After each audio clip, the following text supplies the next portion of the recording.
Welcome back to a Hard Time Attack walkthrough. This is Colossi number 2. Now, in order to start climbing up onto him, you have to shoot the underside of his foot. You can see the green mark there. That is our target. Now, what I'm trying to do is shoot the underside of the left front foot. That is going to allow me access to get to the first sigil pretty quickly. So I'm just trying to wait for my opening. It's a little tricky. I'm going to waste about 30 seconds in order to get my target. There we go. So shoot him with an arrow there, and I'm going to climb up this front left leg here. Now the reason I'm doing this is because there's a platform that I'm going to use as kind of my home base here in the beginning. So I'm just going to try to get up to it. Again, be mindful of your stamina, your grip bar at the bottom right corner. You see the yellow circle. That's the reason why I chose this location first, because once I get up here, I do have a moment in which I can sit still and regenerate my stamina here. And I'm kind of dealing with some of the wonky physics. Alright, so now there's a sigil here on his left side, so I'm going to jump over to it, and I'm going to have just barely enough stamina here to completely destroy this weak spot here. Now what I'm trying to do is destroy this weak spot and then make my way back to that platform so I can recharge my stamina. If you are left with 0 stamina left, you will just immediately let go and fall down to the ground. Now I don't want to have to shoot his legs once again. So I'm going to try to quickly get this in here. As you can see, I'm starting to run a little low. I need one more stab.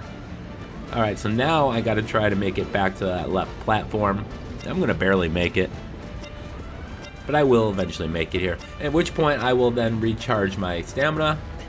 And I'm going to jump up. And now I'm going to use actually the physics of this beast here in order to get up to his head. So what I'm going to do is jump right up here. Well, no, we're going to stumble first. There's going to be a lot of stumbling in this game. You're probably well aware of that. Alright, so now he's going to start shaking, and I'm going to let gravity here to flip me up onto his top side here. Now, I'm near his head. The other 2 weak spots are in the same spot as they are in normal mode. And that is, of course, the head and then his rear. So, once again, I'm just going to stumble around here for just a moment. Now, I'm trying to find a spot that I can just keep stabbing him over and over. Again, most of these have a single spot that if you grab in the right spot, you won't get flung around. Unfortunately, I did not find it, so we're just going to deal with it. We're going to try to keep stabbing away here. Again, be mindful of your stamina. Up here, there's actually it's pretty easy to recharge your stamina if you have to. Just let go, kind of get a little further back on his head, and you should be okay. This guy is really going to keep. He's upset. He does not like the poking in the head. I don't blame him. We are going to finish with a time of, I think, just over 4 minutes, so we had a little extra time to spare. But if I had fallen back down to the ground and had to climb back up again by shooting the bottom of his foot, we might have run into some issues.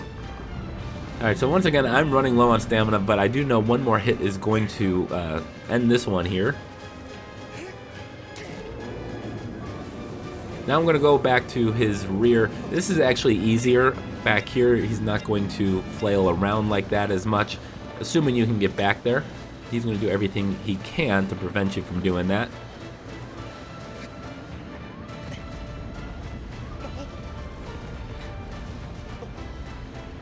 Alright, so we got 50 seconds left. More than enough time to take him out, finish this guy off. A little bit more difficult than the first one, of course. You don't want to spend too much time having to try to shoot the bottom of his feet, so try to get that as quickly as you can. Now, I do invite you guys, if you do have a better strat, if something works for you, always post that in the comments. Help out your fellow trophy hunters. And that'll do it for number 2. Now, again, I mentioned earlier in the first video that for every 2 that you defeat, you do get a special item. So since this is my second Colossi defeated on the Hard Time Attack, we get a special item. Those special items are always going to spawn in the pool in the back of the temple. So let's go back there and pick up our first one. This is going to be the harpoon. The items that you get on normal and hard difficulty are different. So this is the Harpoon of Thunder. I want to thank you guys for watching. Please hit that like button. Of course, subscribe.